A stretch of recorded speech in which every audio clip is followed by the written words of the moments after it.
ముఖ్యమంత్రి గారికి ఆ శక్తి ఆ భగవంతుడు ఇవ్వాలని చెప్పి కూడా నేను కోరుకుంటున్నా. అదేవిధంగా అన్ని యొక్క అభివృద్ధి సంక్షేమ కార్యక్రమాల గురించి ఇందాక మురళీ గారు చెప్పారు, ఇప్పుడు వేము గారు చెప్పారు.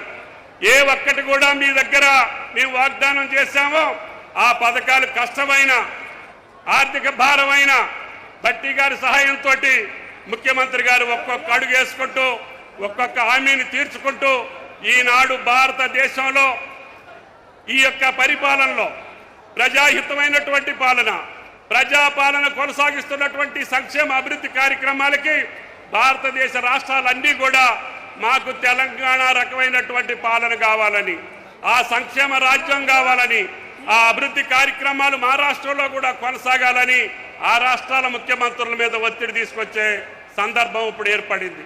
అందుకనే మనం వెనకడుగేయకుండా కేంద్రం సహకరించినా సహకరించకపోయినా మన ఒత్తిడి కేంద్ర ప్రభుత్వం మీద పెట్టుకుంటూనే మనకి రావాల్సిన వాటాని మనం రాబట్టుకుంటూనే మనకి ప్రజలకు ఇచ్చినటువంటి వాగ్దానాలు నెరవేర్చడానికి ఈ యొక్క వేదిక మీద ఉన్నటువంటి మంత్రివర్గం మొత్తం ఇందాక చూశారు. మా వెంకటరెడ్డి గారు ఒకే నియోజకవర్గానికి ఒక్క సంవత్సరంలోనే 200 కోట్ల R&B రోడ్లు, ఇది ఎవరికి సాధ్యం కాదు. అదేవిధంగా పొంగులేటి గారు నిరుపేదలైనటువంటి పేదలందరికీ ఇళ్లు కట్టాలనే సత్సంకల్పంతో అహర్నిశం ప్రయత్నం చేస్తున్నటువంటి రెవెన్యూ శాఖ మంత్రి గారు. అదేవిధంగా ఇక సీతక్కని గురించి చెప్పాలంటే మీకు కొత్తగా చెప్పాల్సినటువంటి అవసరం లేదు.